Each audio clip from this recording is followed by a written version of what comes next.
Hare Krishna, Gita Mataji.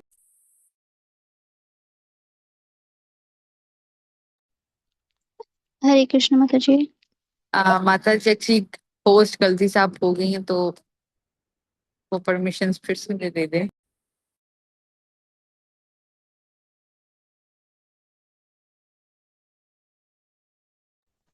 हरे कृष्ण माता जी, कैसे करना है इसकी? I don't know. आप मेरी प्रोफाइल पार्टिसिपेंट्स में जाएं, आप मेरी प्रोफाइल को क्लिक करें, फिर वहां पे आ रहा होगा। जी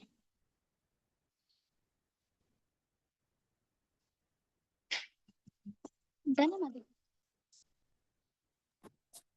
हरे कृष्ण महाराज, चंद्र प्रणाम। Hello, Hare Krishna. Hare Krishna. Hare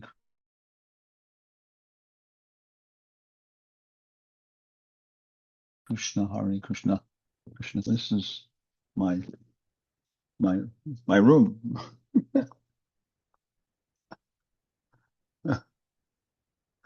We have a nice picture of Sadhguru's Murti. Yeah. This is Sannyasi Ashram in Houston. Yeah. Yes. Yeah. Okay. Hare Krishna, Hare Krishna, Krishna Krishna, Hare Hare. Hare Rama, Hare Rama, Rama Rama, Hare Hare. Have a small flute.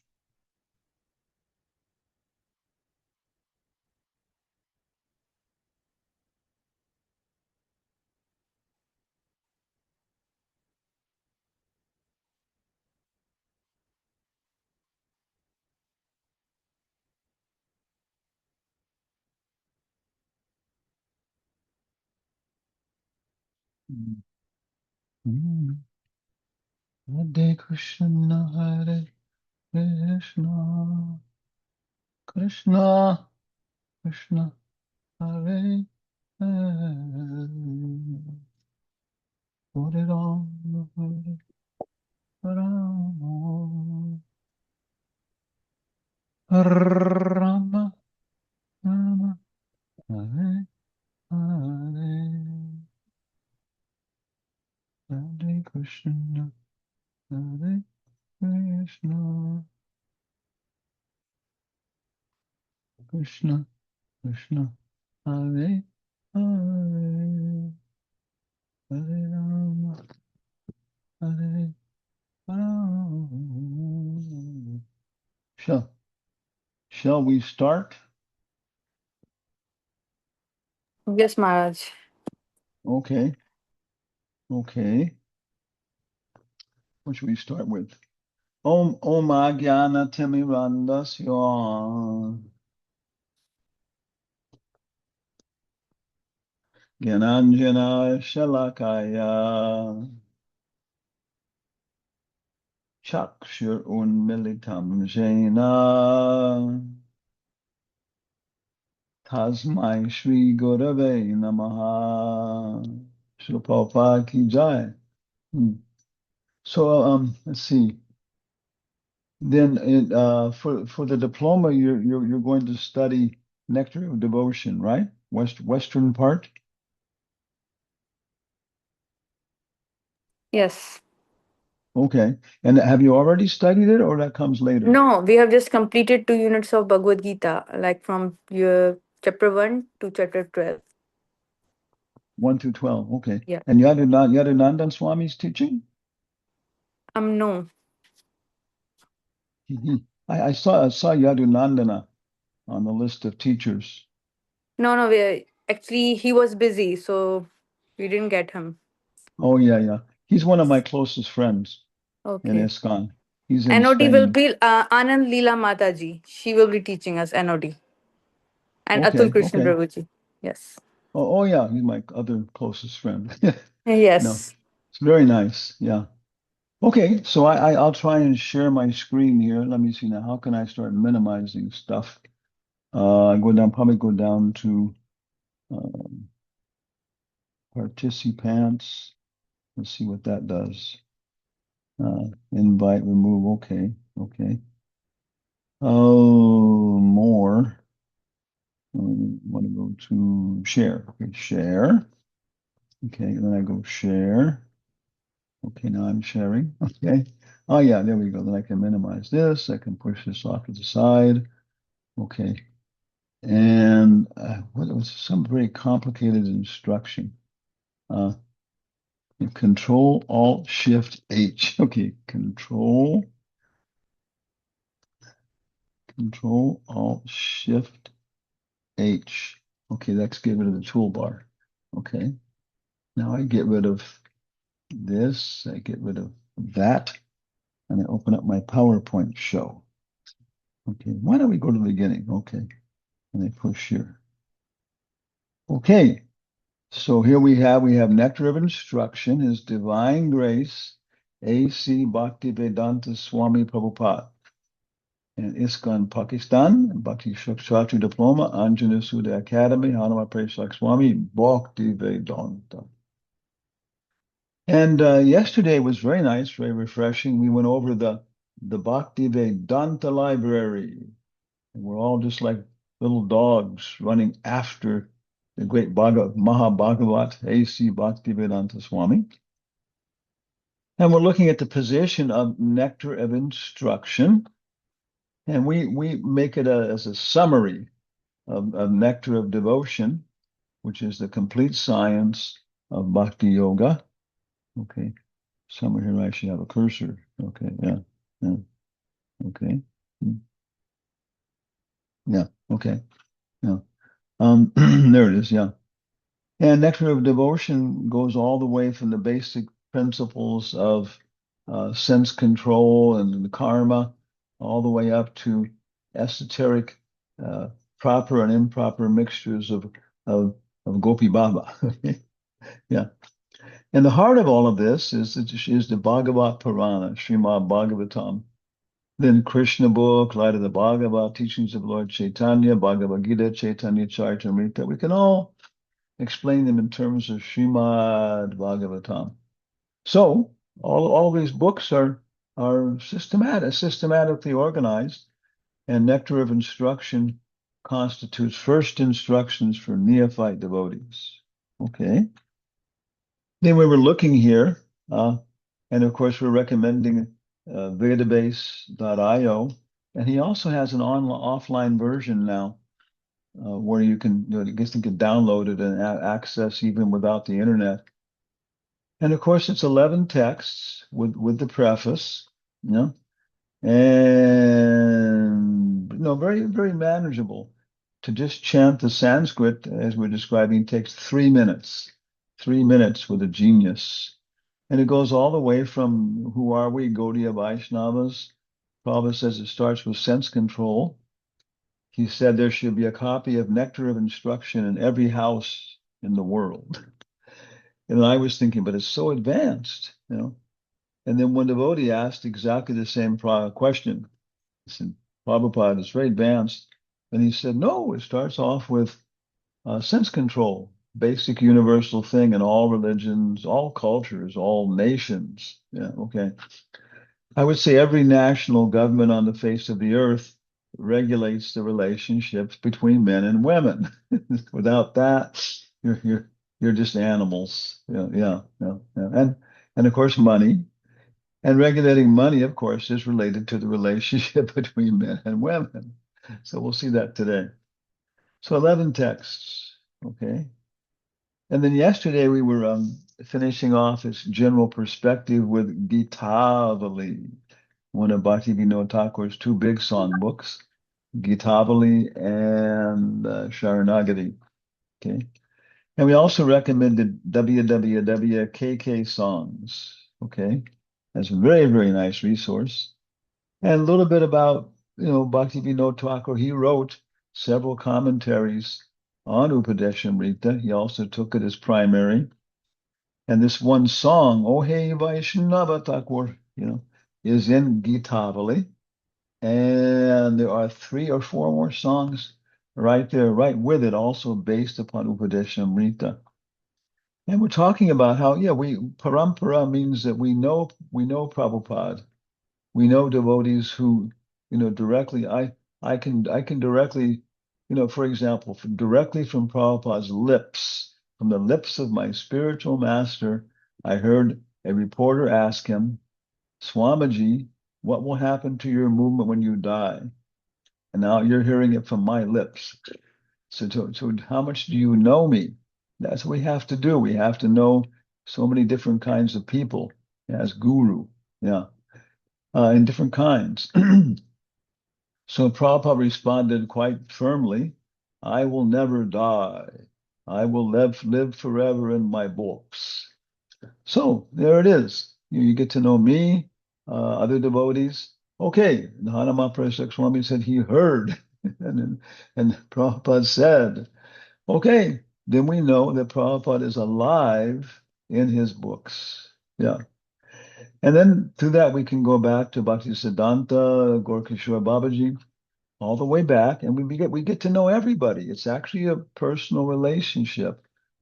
Finally coming to Lord Chaitanya, and then we have personal relationship with him, and he's so powerful, he can take us all the way back to Krishna.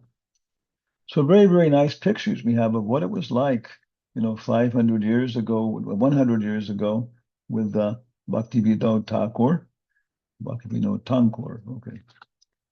So let's sing the song again. Who's going to respond? I'll sing and somebody can respond online and everybody else can sing in their ashram with their microphone closed. So who can respond?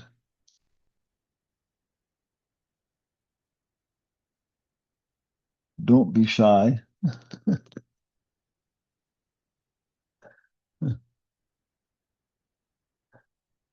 Nobody's going to respond. We have so many people here. I'll Naitik and sing. Kritika. Okay. We have Okay. two. Yes. Okay.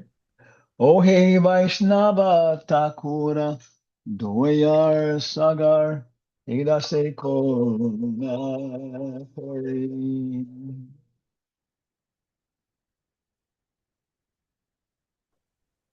Now you're supposed to sing. Nobody's singing. Okay, then we'll do both sides here. Oh he Vaishnava Thakura Dayara Sagara Idashe Karuna Kari Dia Pada Chaya Shodo Heya Maya Tomara Charana Dori.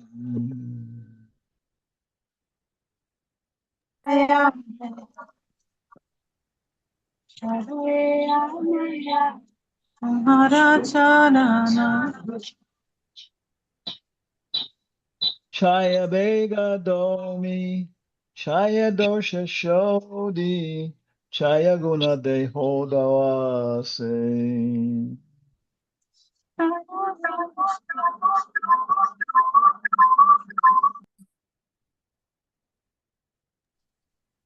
Chaya Deva Domi Chaya Dosha Shodi Chaya Gunade Bhuvashe Chai Sata Sanga, Deho Hey Amare, Bosechi Sangerawashe. Chaya Sita Sanga Deho He Amare Bose Che Sanga Samgere Ase Ekaki Amara, Nahi Payabala, Harinoma Sankirtane. एकाकी हमारा Amara बाला तुम्हारा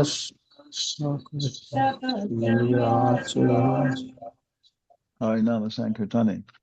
Tume Kripa Kori, Shvadu Bindu Diya, Deho Krishna Namadane.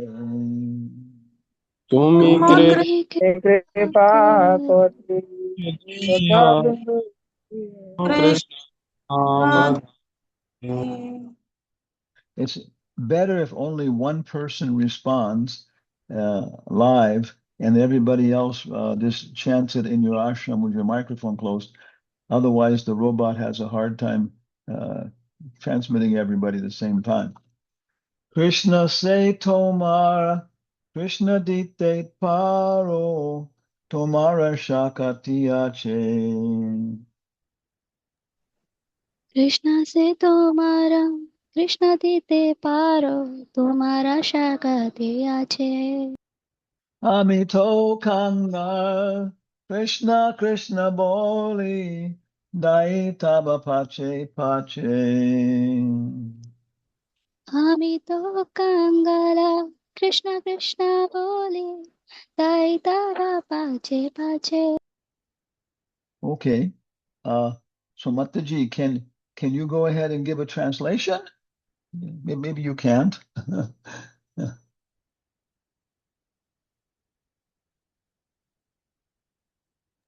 Hare Krishna Maharaj I can try. Yeah? Wohi Vaishnava Thakur Doyar Sagar Edase Koruna Kori. What is translation of that?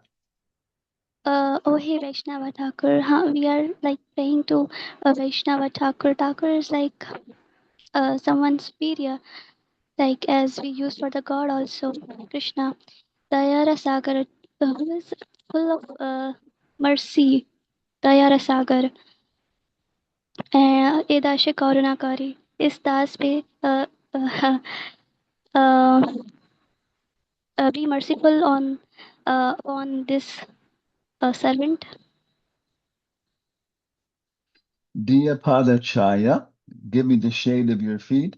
Shodo he amaya tomara sharanadori. So he's praying, for to get the mercy, the shelter, the shade. And then Chaya, 6, Saya Vega, help me dominate the 6 pushes. Help me, Chaya Dosha, purify me of the 6 bad qualities and give me the 6 good qualities. Give me the 6 kinds of association. And then I especially want your association. So this is text 1 through 6 of Upadeshamrita. And then 7 and 8, we're saying they talk about the process that if you just chant Hare Krishna, engage in Sankirtan, you can attain all perfection. But he says, Ekakiya Mara, Nahipaya Bala. Just by myself, I can't do that. All I have to do is chant, but I can't do it. I struggle just to do, 1,700 mantras. So please give me a drop of your mercy so I can get the great treasure of the holy names. Yours, Krishna is yours. Okay. You can give him to anybody. That is your power. I am destitute. I'm running behind you chanting Krishna, Krishna. So very nice song to meditate, chant, learn. Very nice, very purifying, very powerful. Okay, then today, Tuesday, here we go. 23rd, 2026. And I was thinking we have 3 weeks, 3 weeks. So it seems like a nice schedule would be this week we'll do texts 1 through 3, which is about how to engage our senses in the service of the master of the senses. Rishikesha, Rishikena, I misspelled it there. Sevanam, text 1 through 3. The next week we can do texts 4 through 6, which is Sadhu Sangha, which is a whole fantastic science. And then on the last week we can do text 7 through 11, which is going to Vrindavan Dham, becoming a Brijavasi. And I think it's kind of a balanced program. Okay. And over here we have somebody who's trying to coordinate all these different technical things and do things properly. Okay. So then yesterday, we started with the, what do you call it? Escape. Yeah, that's the wrong escape. Okay. How do I end the slideshow here? Okay, there we go. Yeah, okay. We started with the preface yesterday. I have it here somewhere. I go down here, it comes up. Okay. NOI. And I think if I go to the bottom, it's going to give me preface. Okay. And yesterday we were explaining that a preface of a book is supposed to tell us what is the purpose of the book, under what circumstances it's being written, what are the qualifications or nature of the author, and what kind of qualifications are expected from the reader. For example, a book may say, my name is Bill Smith. I teach mathematics at the Center Secondary School in Center United States. Okay.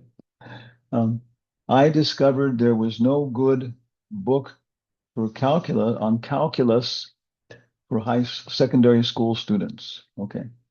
So along with my students and fellow teachers at the Center High School in 1955, we wrote this book. So we got the purpose and the circumstances, yeah, and his qualifications. It is expected that the student will have finished analytical geometry. Okay, that's the preface. Very nice. I'm looking at Prabhupada's prefaces, writing books. And the other point is then that the introduction. So the introduction then introduces the material. So it may give an overview. Okay, the book's divided into these sections. It includes these things. Or it may just take us right to the content of the first verses. In the Srimad Bhagavatam, Prabhupada's introduction introduces the very first verse, Janmari Yasya Yataha. Okay. And here, because the preface is so short, it's only on the book, it's only about a page and a half or something. The second half of the preface is actually an introduction. So yesterday we talked about that. Okay. And it says here, in all spiritual affairs, one's first duty is to control the mind and senses. Okay. And that's the first text, Vacho Vegam Manasa Krodha Vegam. Okay. And we discussed this yesterday. We also discussed that this is Bhakti Shastri level. It's like secondary school level. Then for those students who want to go on to Bhakti Vaibhava, then we'll study it again. And for that, we have about maybe 100-page, something like that, study guide. Very nice. And you can go so much deeper in this one book. So reading these things, and you may have many questions, thoughts. That's okay.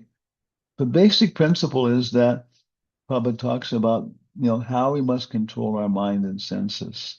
We can't just be sahajas and sing and dance and I am your Krishna, you are my Radha. Okay. Bollywood movies. Okay.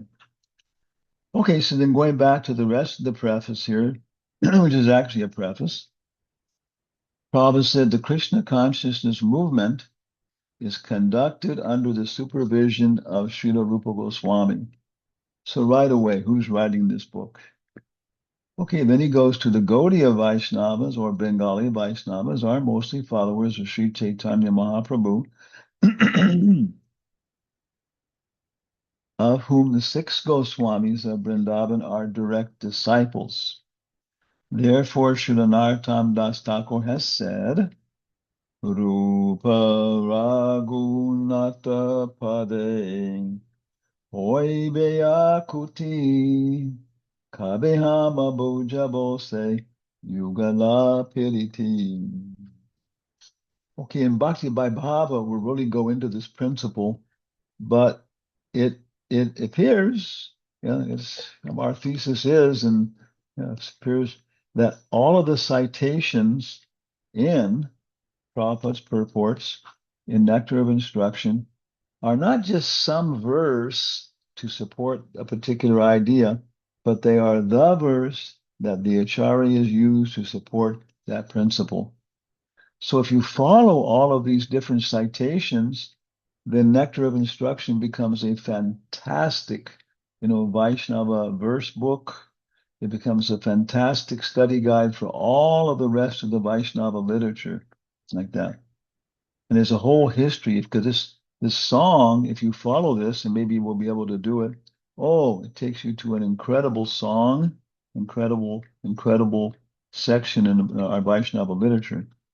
But here, Narottam Das Thakur is saying, when I am eager to understand the literature given by the Goswamis, then I shall be able to understand the transcendental loving affairs of Radha and Krishna. So same thing, we are Rupanugas, Rupanugas. Sri Chaitanya Mahaprabhu appeared. Why did he appear? So here's the purpose of the book. He appeared in order to bestow upon humanity the benediction of the science of Krishna. Tamal Krishna Maharaj told me that Prabhupada said over and over again for his entire last year, okay, scientific preaching is my number one preaching program. Yeah. Lord Chaitanya's number one preaching program was to counteract the Advaita philosophy of the Mayavadis. Okay, that was his environment. So many other things too. So, but Prabhupada at this time, Lord Chaitanya, Prabhupada, science is now powerful. When Lord Chaitanya was here in 1486, yeah, science wasn't even known. The scientific idea was very, very minimal in many ways. Maybe it was starting. It was starting. But now, science is we teach it in the schools, everything else. You know, yeah. Okay.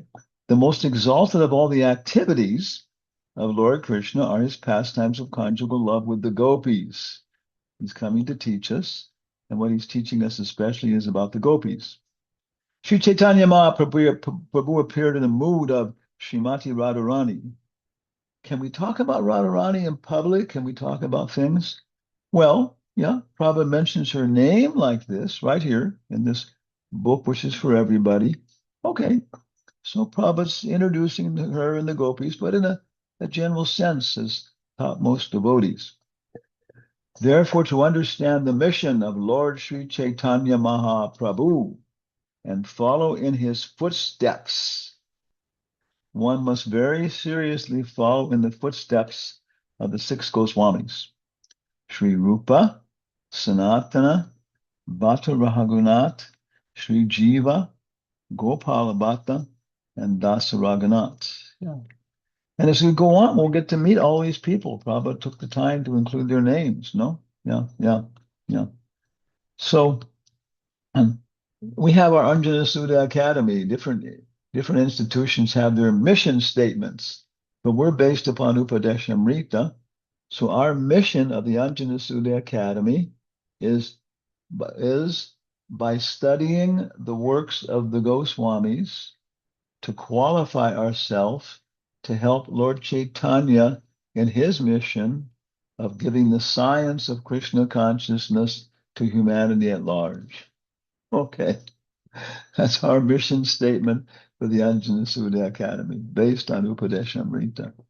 And it's very simple, very nice then, very nice. Gives us such a nice, simple orientation and maybe going on for generations. So everybody, Yari Deki Tarika, Amar Agnai Guru Haya. Every single one of us, Lord Chaitanya says, become Guru. Shiva Goswami was the leader of all the Goswamis, and to guide our activities, he gave us Upadeshamrita, the nectar of instruction to follow. As Chaitanya Mahaprabhu left behind 8 verses known as Shikshastika, Rupa Goswami gave us Upadeshamrita so that we can become pure Vaishnavas. Okay, yeah. So again, the Prabhupada's putting Upadeshamrita pretty much on the same level as Shikshastika in many ways. So it's not just one small book written for a certain audience. It is such a fundamental book. I know an entire history of how it was written, but I don't know how much time we have in our courses here. Okay, one quarter of our class is already finished. So that's the preface. And one thing you may notice here, there's a parampara included.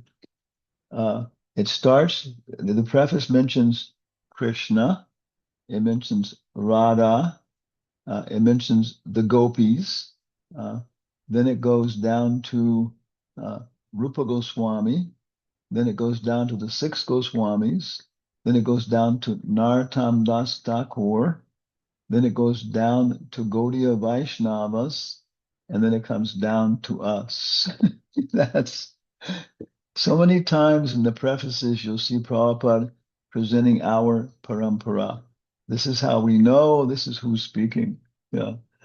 So that's kind of a little bit of a summary.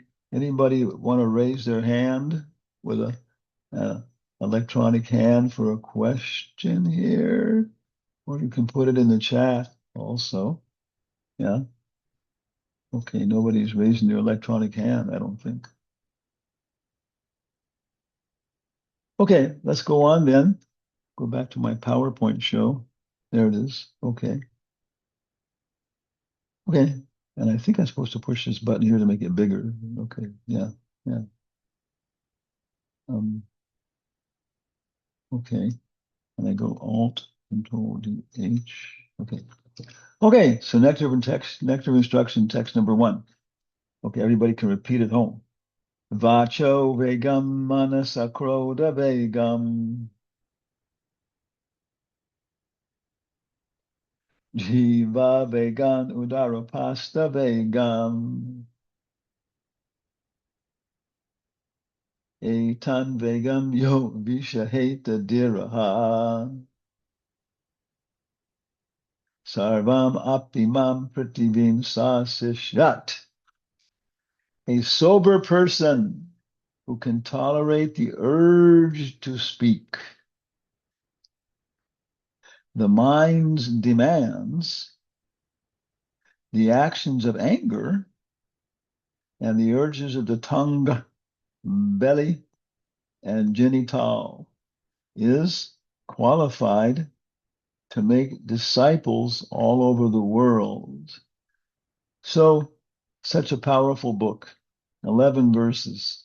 In the first verse, if you apply it, you become Jagat Guru. Every single person here now, if you apply this first verse, you will become qualified to make disciples all over the world. Yeah. And then in 11 verses, it goes from becoming Jagat Guru and controlling your tongue up to dancing with the gopis and splashing water and on Krishna and Radhakund. So it's a very fast-moving book. That's why it's an introduction, because it's a summary. It's summarizing everything, and you see the purport to the last text is very short. It doesn't go into a lot of detail about splashing Krishna with water in Radhakund. Okay. And on the right, we have a little bit of Jiva Begum. Jiva Begum. Okay. Okay. So the purport, there was a reading assignment was to read text 1. Okay.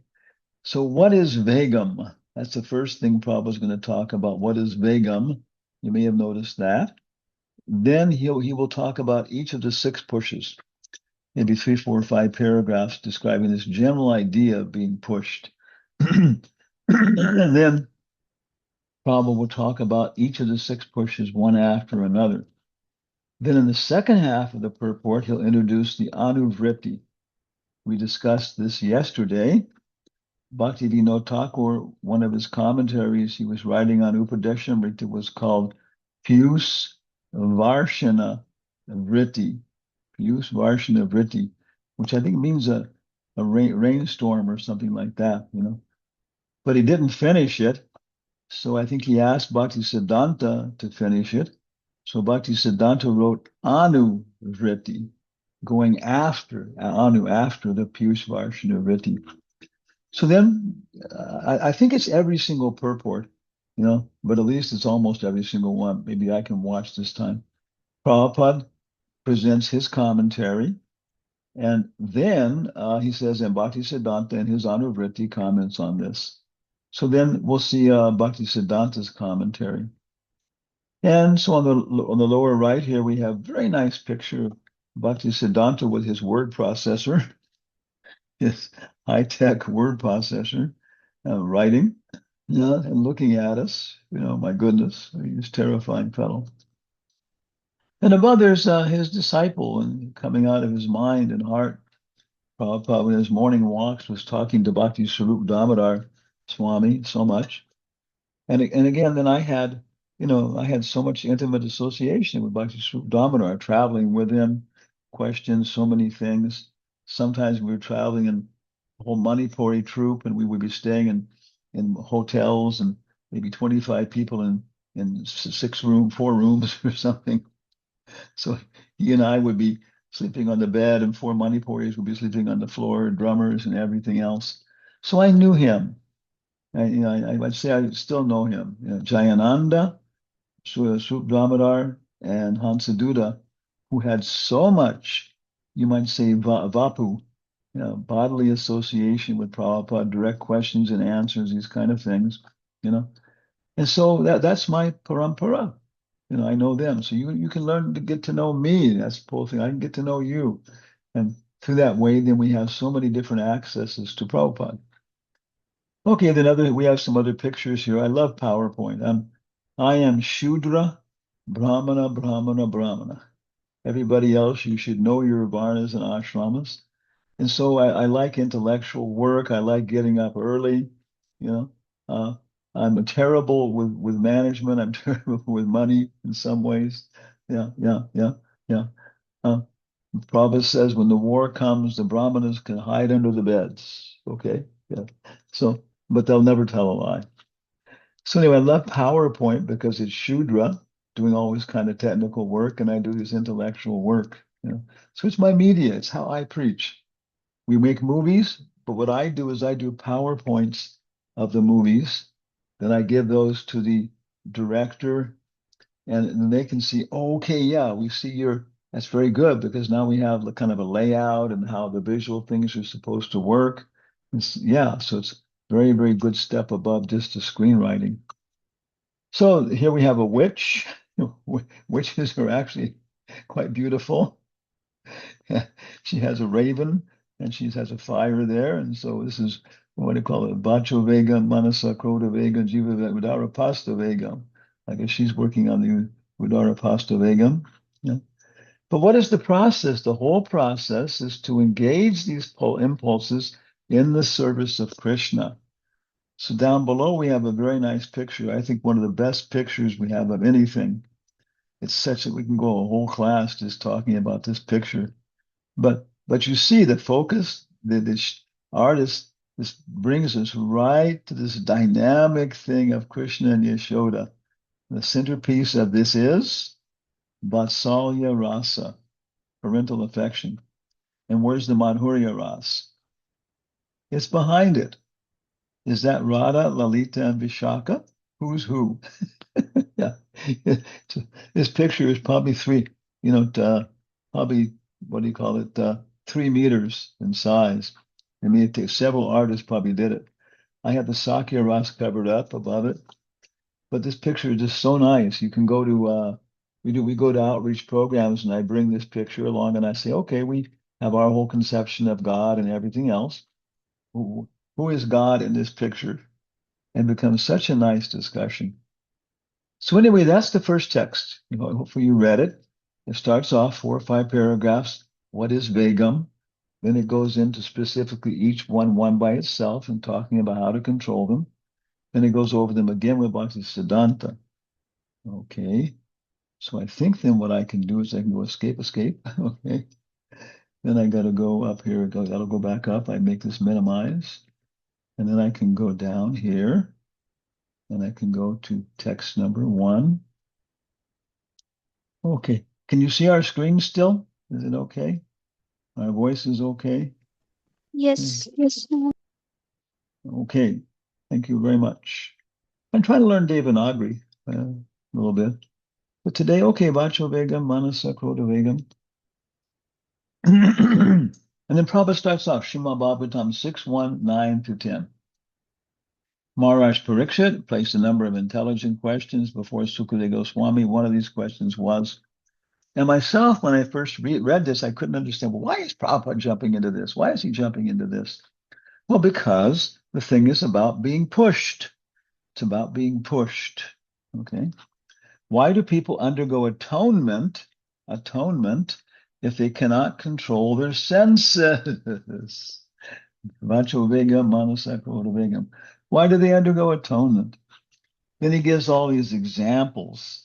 A thief may know perfectly well that he may be arrested for his stealing, and he may actually even see a thief arrested by the police, yet he continues to steal. Okay. Experience is gathered by hearing and seeing. Okay, right now we're hearing, we hear from authorities and these kind of things, and we understand, oh, okay, do this, don't do that, you know. But some people are stupid, they actually have to see it. Oh, okay, now I understand. You know. One who is less intelligent gathers experience by seeing, and one who is more intelligence gathers by hearing. When an intelligent person hears from the law books and the Shastras, scriptures, or the science books, that stealing is not good, a thief is punished, he refrains from theft. A less intelligent person may first have to be arrested and punished. So you hear about it, oh, you still do it. You see it, oh, you see that person having a very bad time, being beaten, blood on his clothes, taken off for unpleasant day, months in the car cell, the jail. Okay, still you do it and you experience it yourself. And then finally you say, okay, not going to steal again. Not worth it. But then Prabhupada says, but some people, even after seeing, after hearing, seeing, experiencing, they still do it. Vacho Vegam, Manasa Krodha Vegam. What is the use of this? And then Prabhupada actually quotes, the what do you call it? The verses by Maharaj Parikshit. And this is sixth canto. At the end of the fifth canto, everybody's going to hell because of their karma. So in the sixth canto, then Maharaj Parikshit asked these questions. Srimad Bhagavatam is so systematic. You can take it to heart. Every single one of those stories, you can take them to heart. And when you see them, see people around you, you'll see, they're like that, and then you'll be able to touch their heart. Become a master of Srimad Bhagavatam. And he compares it to an elephant. An elephant goes in, has a very nice bath with his wives. They squirt each other. And as soon as they go out, they toss dust all over his whole body. Someone said that's because it keeps the mosquitoes and flies from bothering them, yeah. But even still, it's a stupid way to do it. Okay. So, and then Prabhupada, he takes this analogy and expands it. And he expands it right into our Hare Krishna culture. We're devotees. We're chanting Hare Krishna to get free from sinful reactions. But then we go ahead and commit sinful reactions. So then Prabhupada introduces the 10 offenses. And he introduces Nam no Baladyasha hi Papa Budir. I think this is the 7th offense. To commit sinful activities on the strength of chanting. This is offensive.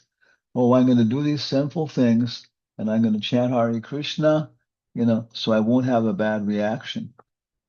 Yes, I cannot control myself. I'm going to do this sinful thing.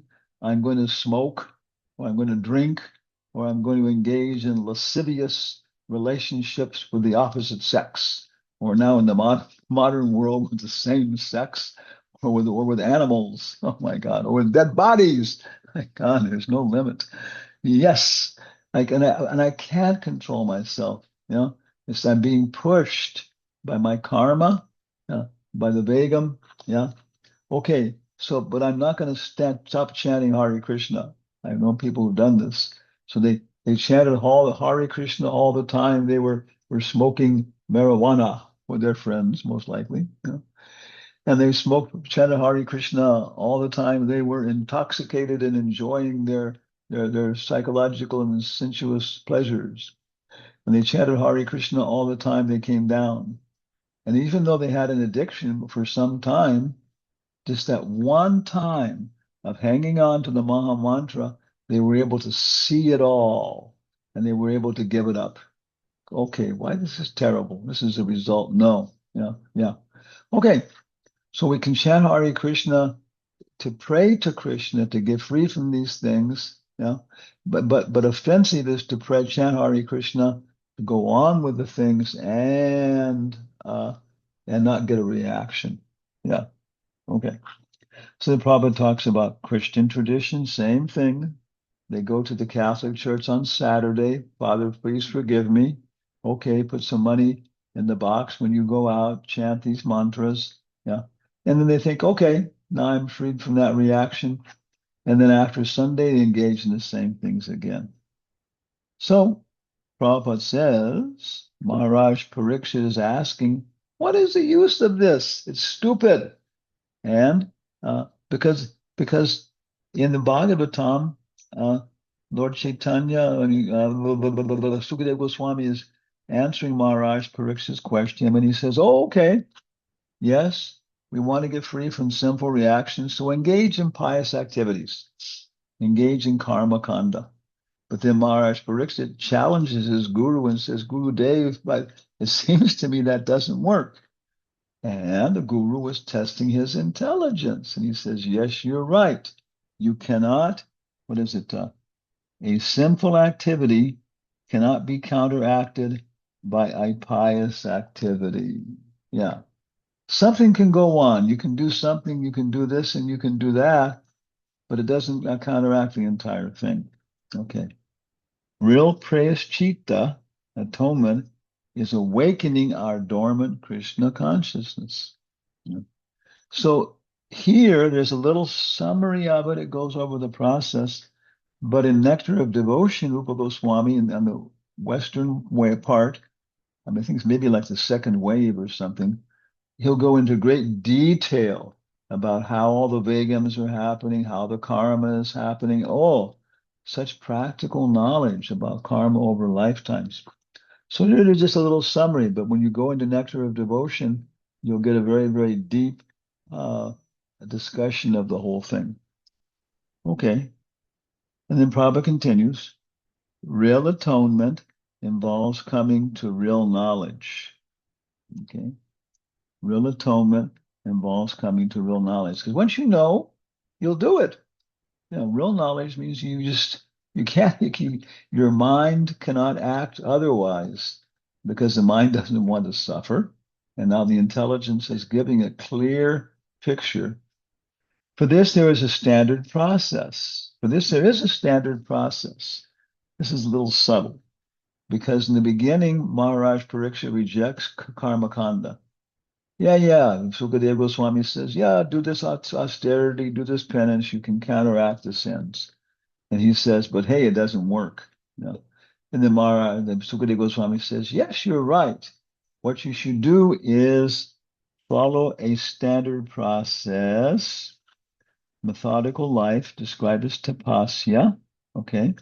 And you should practice austerity, he says. You should do celibacy, brahmacharya. You should control your mind by chanting mantras. You should control the senses. You should give in charity. You should be avowedly truthful, keep clean, and practice yoga asanas. So basically what he's suggesting here, this is why it took for me a little while to figure it out, is what he says in the Bhagavatam. Oh, karma kanda won't work. Therefore, you should do jnana kanda.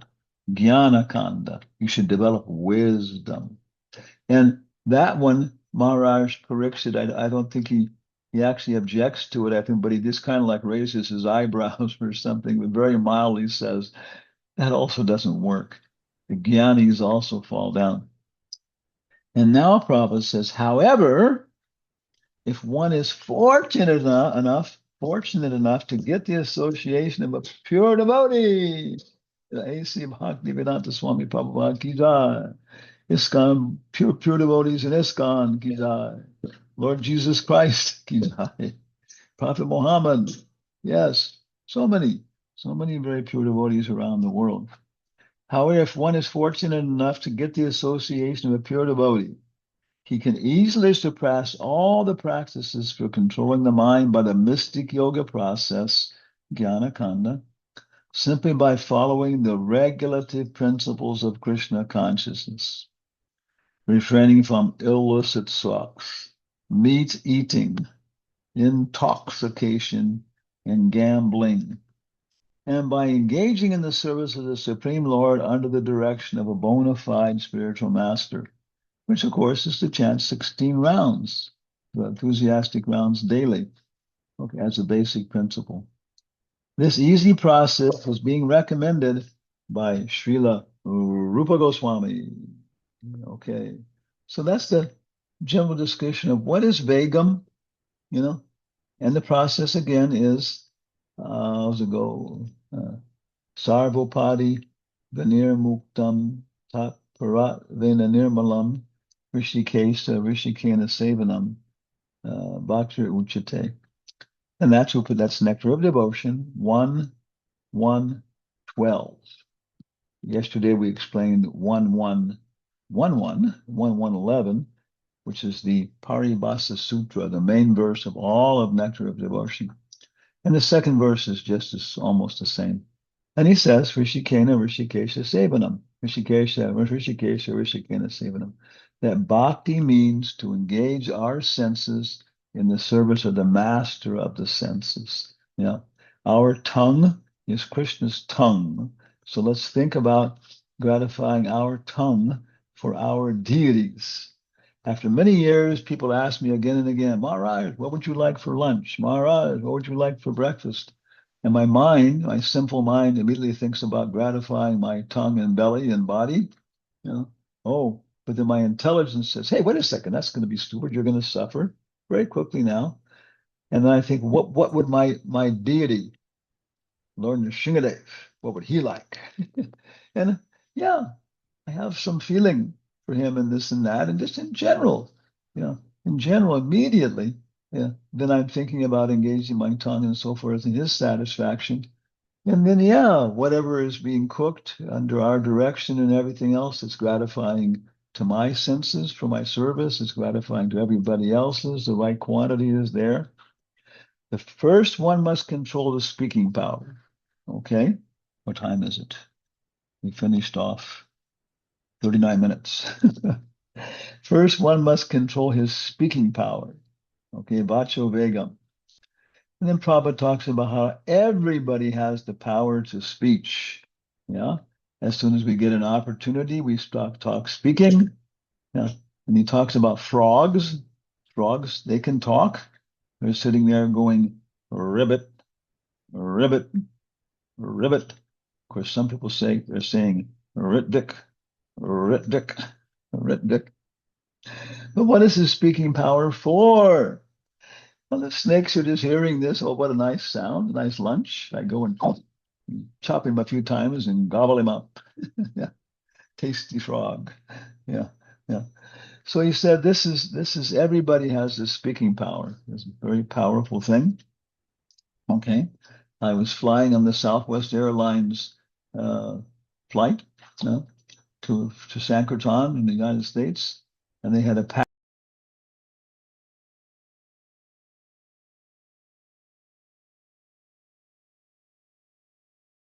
Hare Krishna Maharaj.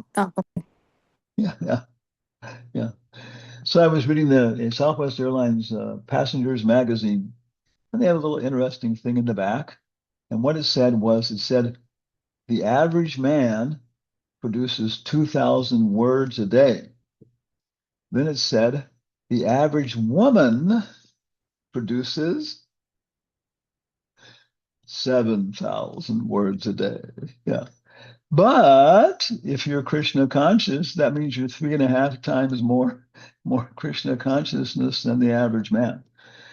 Of course, it's very difficult to find the average woman and the average man, okay, and to see how much they speak. That's the problem with statistics. Nobody's average. Okay, so this is the basic principle that the frogs they want to talk. The Mayavadi philosophers are talking all these crazy things. I am God, you are God. God is a circle with no circumference. Realize God within you as you. So many crazy things, but what's happening? They're all just getting older and dying. And of course, King Solomon, so many all over the world, we see this thing. The Bible says, if you meet a man who has controlled his tongue, you have met a perfect man. Okay. Yeah.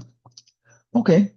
And then Prabhupada says this being artificially silent, won't work. It'll maybe work for some time. People do this, but then, in the end, it's a failure. Okay. So glorify the name, form, pastimes, activities of Krishna. Make them beautiful. Make them spread all over the world. Explain them. Become satisfied. Then next, Prabhupada talks about the restlessness or fickleness of the mind, manovegam. Yeah. And he's quoting then from Madhya Lila 2231, which if you follow it, will take you to an incredible resource. Yeah. Okay. Krishna is like the sun, Maya is like the darkness. So if Krishna is present in the mind, yeah, then there can be no craziness. So he won't go too much. It's just one little paragraph here. If one's mind is always thinking of Krishna and how to serve him best, one's mind will naturally be controlled. So very, very short here, but in Bhakti Siddhanta's Anuvriti, there'll be many more details. But one point I heard Prabhupada said, you can make plans for serving Krishna, but better to chant Hare Krishna. But it's difficult. But yeah, chant Hare Krishna and let the Maha Mantra make the plans. Thinking about how to always serve Krishna, that's making plans. Yeah. But it's better to chant Hare Krishna. Similarly, anger can be controlled. We cannot stop anger altogether. Oh, that's interesting. But we can simply become angry with those who blaspheme the Lord or devotees of the Lord. Yes. We control our anger in Krishna consciousness. How many people are following all these things? Yeah. How many brahmanas in our class today? How many Goswamis? How many avatars? Lord Chaitanya Mahaprabhu became angry. Now Prabhupada is going to give, I think, 3 examples. First example of Lord Chaitanya. He was preaching Shikshastaka, Trinada Pisanichina, but he became angry. He wasn't tolerant. Yeah, yeah. Then next he'll give an example of Hanuman. Okay, Haribo. When Hanuman saw from the tree how Ravana was abusing and torturing mentally and everything Sita, he became so angry, he started to say all kinds of bad things about Ravana's mother and sisters, stuff like that. Things, of course, we cannot say here in public, but I was thinking, when a monkey starts to use bad language, you can probably imagine it can get pretty bad. Yeah. Oh, yeah, yeah, but he was using it all, and this is the nectar of devotion will explain this is via Bichari Bhava. That's the southern part of the ocean, the Bhava Bhakti, via Bichari Bhava. Temporary anger like this. Yeah. So Lord Chaitanya shows us how to use anger. He used it against Jagai and Madai. Yeah. And Hanuman shows us how to be angry. He burned down the entire kingdom. And then Arjuna. So 3 very nice examples. He didn't want to fight. He wanted to go away from the battle. In the beginning, he wanted to fight. He wanted to satisfy Draupadi. Wanted to regain his big brother's honor. Yeah. But then Krishna said, "Okay, you want to fight?" So he put him right in front of Bhishma and Drona, not in front of Duryodhana and Dushashana. And then Arjuna came to his senses. Krishna was acting as Sambandha, Madan Mohan. Oh, yeah? Yeah, he became guru. And then Arjuna didn't want to fight. He was still thinking about his own sense gratification. So finally, Krishna showed him, yeah, you must fight, but for me. But you can't fight without anger. So many nice stories of Prabhupada also inciting his own anger, making himself angry for some time to fight against the Mayavadis. As for the urges of the tongue, we experience the tongue wants to eat palatable dishes. Generally, we do not allow the tongue to eat.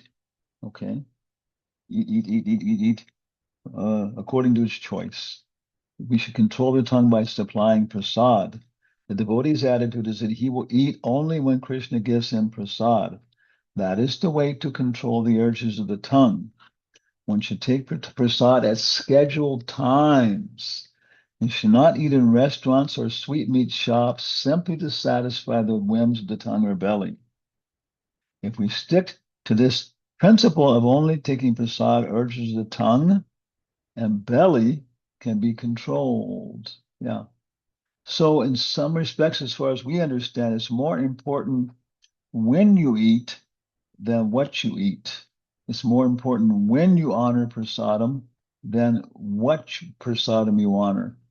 So because once you get a regular schedule, for Jhansi, when Prabhu was establishing his first bhakta program, he had prasadam 6 times a day after Mangalarti sweets. Yeah, yeah.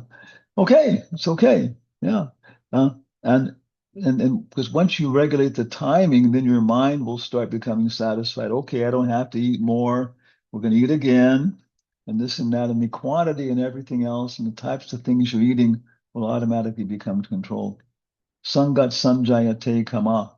Our desires and ambitions develop from the company we eat. So taking prasadam and the association of devotees. Get a boga buddy if you're living away from devotees. Because somebody you keep in touch with and you start talking with them about taking prasadam. Okay, Geetika Kumari, what has a question or a comment? Please go ahead. Hey Krishna Maharaj. Maharaj, I have a question that like all the time we are not with our devotees association because we are in our family is not our whole family is not devotee family. So how we all the time like sometimes we have to be have to eat which is not offered to Krishna like uh, we have to went sit for with them. So how do we like deny them Yeah, because I if understand. we I understand. Yeah. Um, again, why do we why do we have the entire Bhaktivedanta library? Yeah, because there's so many specific situations, different details like that. So in general, everybody's going to have their own situation, and everybody has to solve their own challenges. And when we do it in our own way, then Radha and Krishna look at us from Goloka, and Radharani says, "Oh, just see how Gitika solved that. Oh, and nobody ever did it that way before." And I have personal experiences of coming up with ways to solve these things, like you're saying, you know. Uh, but on a general, this is what it's very general. And how can we do this? For example, we have examples. Then Prahlad, right? Prahlad Maharaj was all surrounded by bad association in every aspect. And when his mother offered him some cake, I think it was on his birthday, it was not only poisonous grains cooked by karmis, it was directly poison. So he went ahead and offered it to Vishnu, and then it didn't have any bad effect. So maybe some of the things are things cooked by non-devotees, like this and that, okay? And then you can offer them and tell Krishna, hey, this and that and this and that, yeah. And then at some point, Arjuna, the thing is, we want this association. That's the big problem. The big problem is giving up bad association. Everything else follows automatically. Heat and cold, happiness, whatever. Arjuna did not want to give up the association of his family members. Krishna, my cousins are rascals. They're horrible. They're this and that. There's so many bad things, Krishna. But they're my cousins, Krishna. Yeah, yeah. So he had to give it up.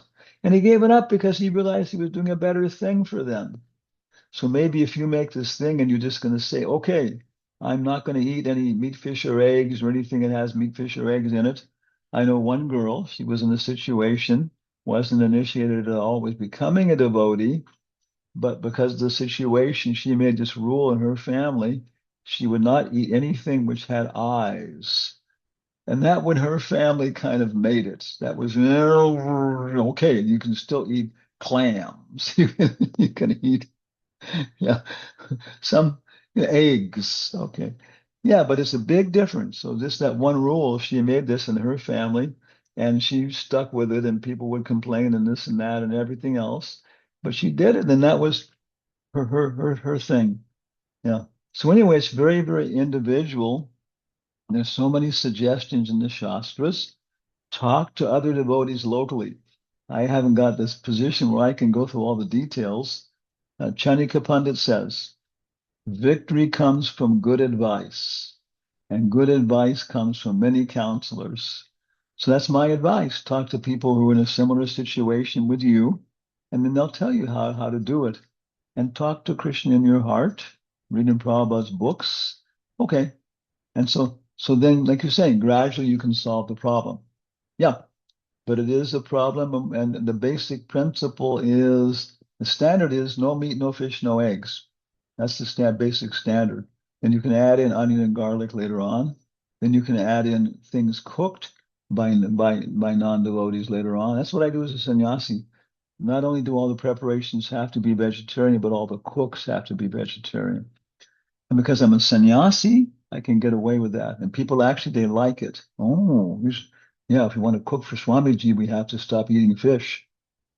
Okay, let's go on here because our time is limited, but thank you very much for your question. Hare Okay, Krishna. thank you. Volume's high. Okay, so we've gone through we've gone through Jiva Vegam, and now we got Udar Vegam. Now we're going to go Jiva Vegam, Udar Upasta Vegam. In a similar manner, the urges of the genitals, the sex impulse can be controlled when it is not used unnecessarily. They should be used for begetting Krishna conscious children. That's why we get married. Of course, in the modern world, I'm not sure how it is, what the standard is in Pakistan, but in the United States, of course, it's just promoted. All these movies and these heroes like James Bond and all these people, that's the whole goal in life is to engage in as much fornication as you can, as many times, 6 times a day, engaging like pigeons in copulation. What do you call it? Okay, yeah. But of course, for our standard, ma male and female, only uniting, a husband and wife, religiously married husband and wife, when the wife is in her time of conception, with proper prayers and preparation for having a child, nice children. And you're going to go through Islam and Christianity and Buddhism and find the same principles there, different ways of being regulated. Okay. And so that's the natural process. It is very natural. Krishna says, I am, sex, which is following these principles and so on. Devaki and Vasudeva, Yashoda, yeah, it can be the highest principle, but then it's a matter of including it in Krishna consciousness. What's her name? Swayambhuva Manu and Satarupa were requested by Lord Brahma to engage in biological relationships to have children, to populate the universe. And they said, hey, we're on such a high platform, we're doing Nirjala Ekadasi, this and that I can't even see my wife's physical beauty. I just don't even see her that way. I was so austere and everything else. We have to go down to Bhumandala and engage in those kind of activities, condition ourselves to that kind of stuff. This is all the third canto. But Bhumandala has been stolen by Hiranyakasipu and Hiranyaksha. Oh, so we can't do it. Yeah, yeah. But then there was a solution. Yeah. But yeah, so in a very, very high condition, you can't even understand these things, male and female gross relationships. So anyway, with some practice, everything else, it becomes natural. And then if we need to experiment, if we need to understand by seeing, by experiencing, then there's Grihastha Ashram as a concession. Devahuti and Kardama Muni, they went through it. And after they went through it, never attracted again. Okay? When one is fully practiced in the methods of Krishna conscious control, he, she, or it can become a bona fide spiritual master. So here's who's a guru. Who's a guru? Somebody who's fully practiced in the methods of Krishna conscious control. So basically, somebody who is, in Nectar of Devotion, you'll find citation of Upadeshamrita, exactly talking about this and judging what is a spiritual master. So somebody probably gives them the explanation. So somebody who can apply these purports, somebody who is fully practiced in applying these purport is a bona fide spiritual master. In his Anuvriti explanation of Upadeshamrita, Srila Bhaktisiddhanta Saraswati Thakur writes that our material identification creates three kinds of urges. The urge to speak, the urges of the demand, or the urge or demands of the mind, and the demands of the body. Manokaya Vak, sannyasi has three sticks in this danda, which means serving Krishna with body, words, and mind. So Bhaktisiddhanta is collecting all six of them into three categories. Okay? Tapasvi means we reject these things. Okay? Soon it starts talking about Vacho Vegam.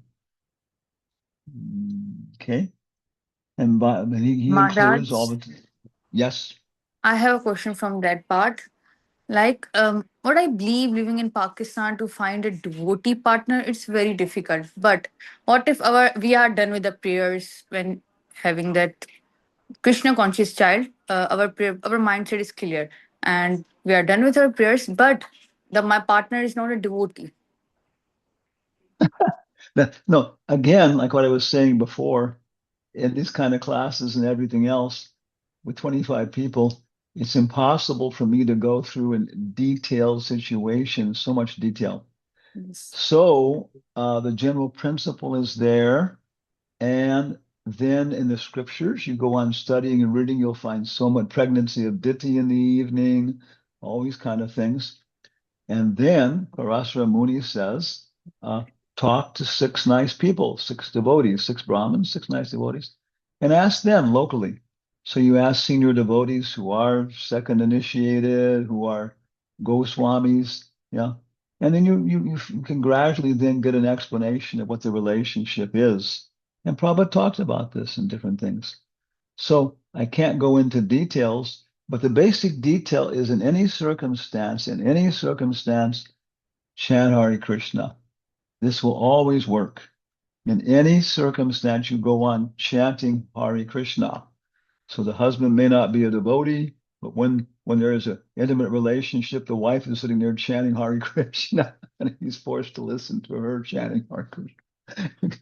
Okay, that's as much as I'm going to get into it as a sannyasi. Yeah, discuss this with Hare grihasthas. Krishna Maharaj. Hare Krishna. Yes, yeah. I want to answer Mataji. There's not time. There's not going to be time enough for that because we've got to in 18 Okay, hours. okay. We've got to go through the entire book. Yeah. So, but you all can have you should have sub meetings and talk about these things. Okay. Today we've got to finish off this verse, and what have we got left? We have 51 minutes left. Okay. Okay, but that's the general principle. It's associated with devotees, talk with them, and talk with six nice devotees. That's what Parasara says. Base it on the Shastra. And then if you go to hell, so those six devotees will be there with you. Okay. And the basic principle again and again and again, there it is fundamentally, chant Hare Krishna. In all circumstances, that works. And it's the best thing. And I've been through so many weird situations. And boy, yeah, the Maha Mantra just took me right through. Okay, what do we got here? Bhacho Begum. Yeah, the Mayavadi philosophers, people writing stupid books about boys and girls engaging in these things and making them into movies. And then Prabhupada quotes from Narada Muni in the first canto, Nayabachaschitra Param Harir Yasho. And again, these two verses are cited left, right, top, and bottom. Those words which do not describe the glories of the Lord, who alone can sanctify the atmosphere of the whole universe, are considered by saintly persons to be likened to pilgrimage places for crows. You notice our witch in the picture before her bird was a crow. Since the all-perfect persons are inhabitants of the transcendental abode, they do not derive any pleasure there. And in contrast, that literature which is full of descriptions of the transcendental glories of the Lord is a different creation meant to bring about a revolution in the lives of the world. So yeah, this is right in the introduction to what do you call it, to Bhagavatam again and again. All these verses are so important. So this is the point. Bhaktisiddhanta is saying all these different stupid stuff. And Prabhupada gave us so many books, and other devotees are giving us books. And there are many nice books from other traditions. There are nice books. There's the Bible. If you're looking at it, reading it from a Krishna conscious perspective, it has many nice things. And the Prophet Muhammad, he's saying many, many wonderful things in beautiful Arabic language. Prophet says says wonderful work, considering the kind of people he had to deal with. Yeah. Yeah. So we can, looking at the Bhagavatam as the basis, there is so much different literature, and we should promote it, we should share it. And then our speech the conclusion is when we talk about devotional service, we can stop talking about stupid stuff. Okay? As for agitations of the mind, now here we're starting to get into details. First division is Aviroda Priti. This is so practical. As soon as I read this, I had such an improvement. The mind loves to be attached to different things. You can see this. You start thinking about something, you start making some plan. I'm going to talk to her, she's going to talk to him, they're going to do this, we're going to do that. The mind, this is what the mind's begam is. The mind, Abhiroda Priti, the mind just loves unrestricted attachment to things. But when somebody causes something, you can't think about that. I was going to go to the bank. I just started reading these things. I was a treasurer. Had all my plan worked out how to do my service. Somebody in the lobby tried to stop me, and I became angry. And I was just remembering this. Aviroda Priti, yeah, my plan. Yukta Viroda, Kroda. If the yukta is blocked, no aviroda, but viroda, anger comes. It's just so mechanical. Then I was thinking, hey, well, just give up your plan. You got time, intelligence, you can adjust it. This is important. And the anger went away. So very, very, very practical. And this is how the mind works. We become attached to things, and if something blocks our plans, we become angry. Okay. Okay, then three categories. This is then speech, words, and the mind. Okay, and then finally we come to the body, which is tongue, belly, and genitals. And basically, Bhakti Siddhanta adds in here that we can see that these are in a straight line. Yeah. First off, we start eating just to gratify our tongue. Yeah. And then we start, finding that our stomach is agitated. Before we weren't eating just to gratify our stomach, but now, we want to satisfy our belly. And then once we satisfy our belly, then the genitals start to become agitated, tongue, belly, genitals, hell. It's a straight line, straight line. So it all starts with this tasting prasadam. So taste it, cook it. Take the time to cook properly for your deities, and then offer it properly and then taste it.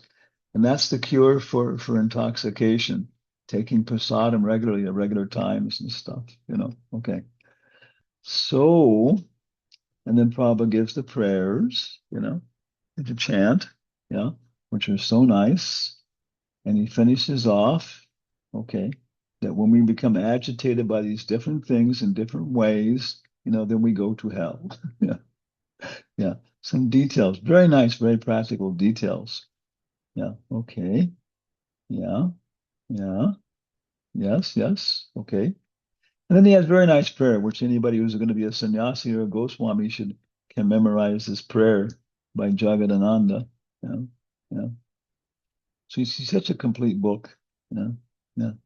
Conclusion is the one who can control these 6 items: speech, mind, anger, tongue, belly, and genitals, is called Swami or Goswami. Swami means master, and Goswami means master of the goat or senses. When one accepts the renounced order of life, he automatically assumes the title of Swami. This does not mean he is master of his family, community, or society. He must be master of his senses.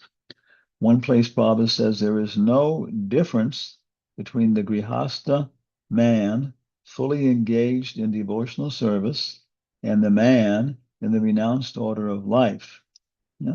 But because of more formal austerities, the sannyasi is given more formal respect.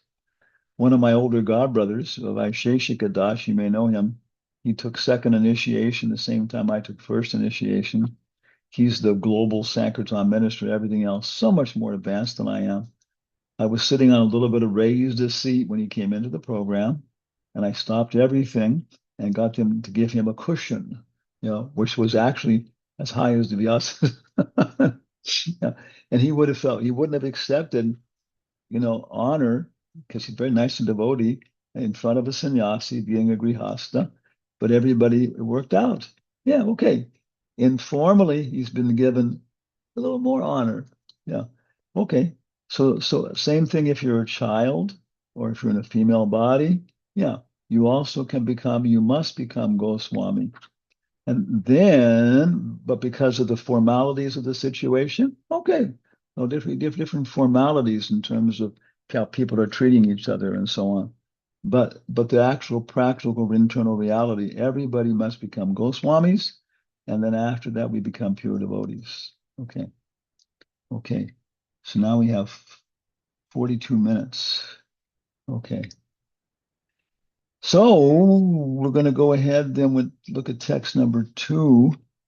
And if you have, but one thing, a very nice way to do this is go ahead. If you have any questions about this, type them in the chat. Type them in the chat. This works out very well then. Then we can keep the timing together here, because right now we are Damni, Abhiram Shanti, Adi Dev Das. Who else we got? Bhishma, Bhisham Hotam, Bhakta Prakash. Yeah. So many people. It's nice to see your names here. Yeah. Yeah. Uttama Bhakti Das, Shatabdi Kesho Rahul. And I think other people are also going to be listening to the classes later, maybe. Okay. So such very concentrated things. Now, I didn't give the assignment to read the second verse. So what I'll do today is go ahead and do a little bit of a summary and a study guide for you. And then the assignment for tomorrow is to read text numbers 2 and 3. 2 and 3. And then we'll have a time until the following week, and then we'll do 4, 5, 6. That'd be more time for reading then. And also we can maybe catch up a little bit, on 2 and 3. Because you see these things are just so concentrated, so intense, such content, yeah. And you'll see them again and again in different books. Okay. So I'm going to chant a verse now, number 2, and you all chant it in your ashrams with your microphones closed. Achahara prayasascha prajalpo niyamagraha jana sangascha loilam cha Shadbir Bhaktir Vinashyati. Okay. And do I have it? I have my PowerPoint show. Go to my PowerPoint show. Control Alt? No. Somewhere here. Okay. There it is. Okay. And I want to hit the expansion button. Okay. One's devotional service is spoiled.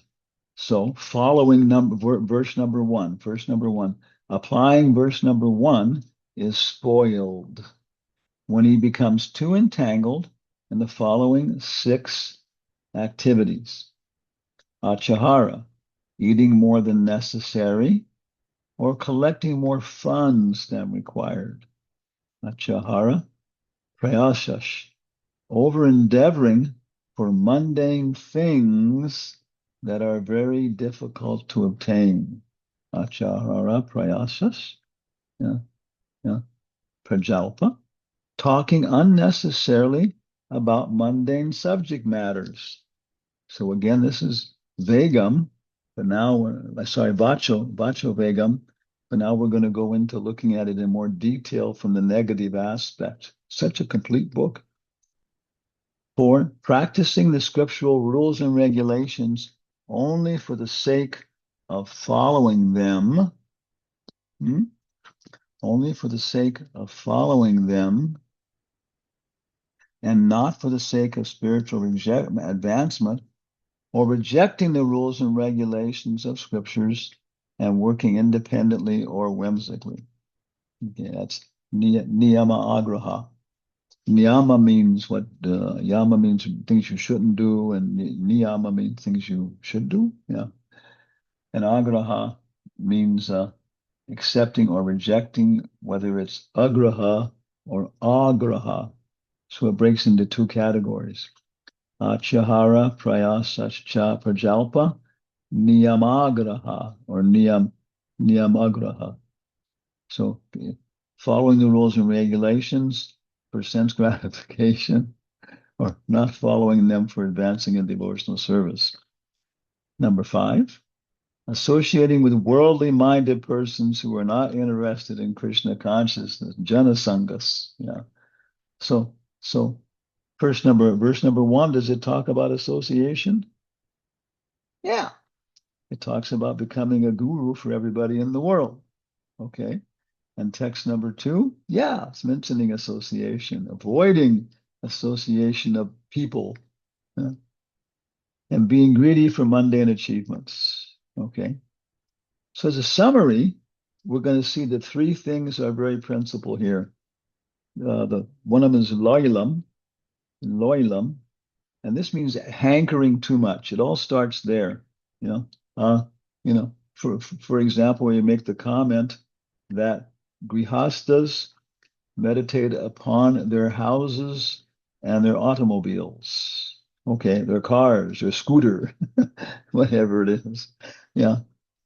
And brahmacharis meditate upon their shoes, or sannyasis meditate upon their shoes and their luggage. You talk to sannyasis. You want a pair of shoes which looks good for preaching in situations where people are judging you by your appearance. You want a pair of shoes which you can take on and off quickly because you have going in and out of temples right and left. You want a pair of shoes which is good in cold, wet weather, or in hot weather, tropical weather, because you're going from one place to another. Yeah. Okay, so you're meditating on your shoes if you're a sannyasi, and you're also meditating on your luggage. You want one bag which will carry everything like this and that. You know? Yeah. One comment joke is that a sannyasi is somebody who does not require much, but they ask that whatever they have should be of good quality. Yeah, this is in Brihad Bhagavatamrita, New York Times, every place. Yeah. So excessive hankering, that's where it starts. As a sannyasi, okay, you want something simple, but you want very good watch, briefcase, this kind of thing. Grihasta, you want something else. Pregnancy of Diti in the evening. She was agitating her husband, Kasyapa, to combine with her at an inauspicious hour. Did she want gross sense gratification? No. There wasn't that kind of a girl. But she wanted children because all the rest of her sisters had children.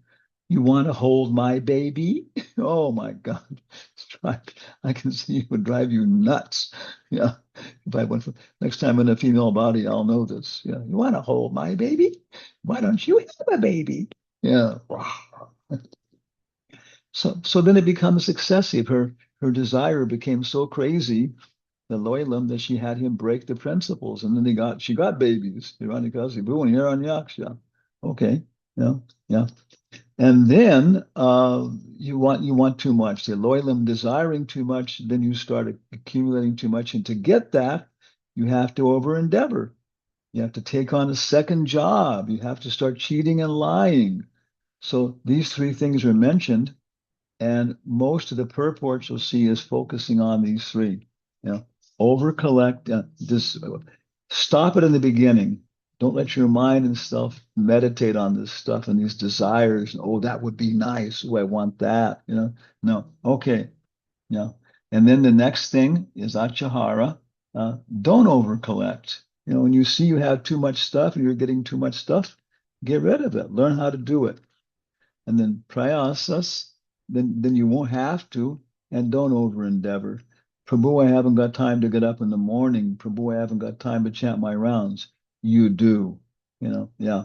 Oh, I need more, I need prestige and honor in my family. Therefore, I have to eat this and that. Yeah. Maybe if you give up respect and everything else in your family, or you're avoiding it, avoiding people praising you just by hopping between things and avoiding stuff, yeah, then you won't have to over endeavor. You won't have to take these things you don't need to take. Okay, so we go in here to, what time is it now?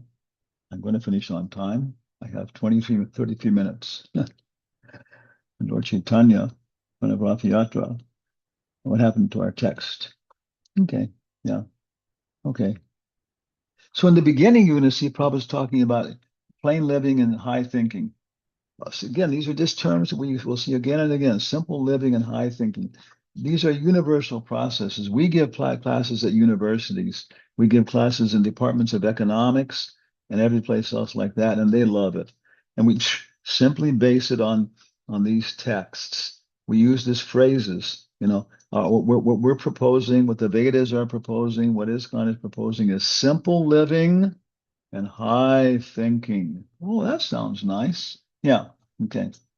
And then Prabhupada goes into a complicated thing, which I couldn't understand in the beginning, uh, but he's explaining that he's focusing on this first thing, achahara, achahara, achahara. Yeah. So he's then going to talk about the details of achahara. Where is it coming from? Of course, Nectar of Devotion gives more details. And he says it comes because we are Tatasta Shakti. We are marginal potency. We are little guys. Yeah, yeah. And as little guys, we got to be under the control of one big sister or the other. Yeah. We are like 3-year-old kids. Yeah. We can survive on our own, maybe for a week.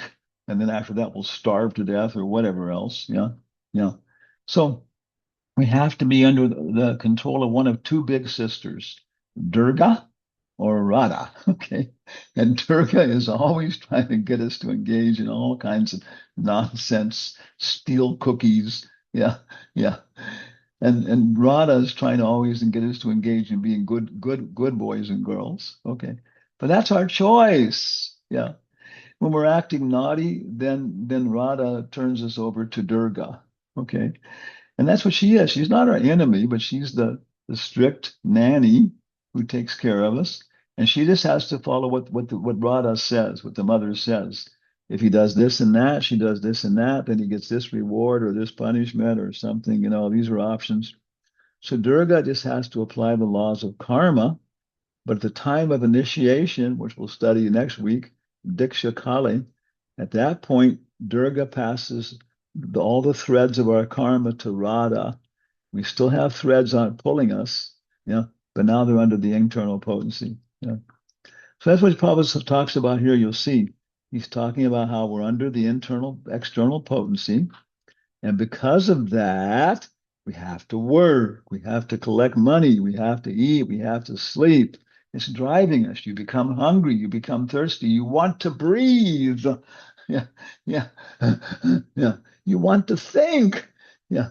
It's all the external potency. But especially Prabhupada says, okay, uh, we have to, what is it? We have to, somewhere down here below it says, he comes ahead here. Okay, yeah. Okay. Yeah. Okay. And he explains how, Maya does her work by three different kleshas, uh, Adhyatmika klesha, Adidaivika klesha. We're being harassed by nature. We're being harassed by the demigods. We're being harassed by our own minds and bodies.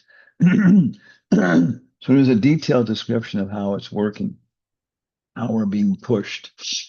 On the contrary, the Mahatmas, they take shelter of the internal potency, and then they are protected by Krishna to use everything for Krishna. So Prabhupada goes on.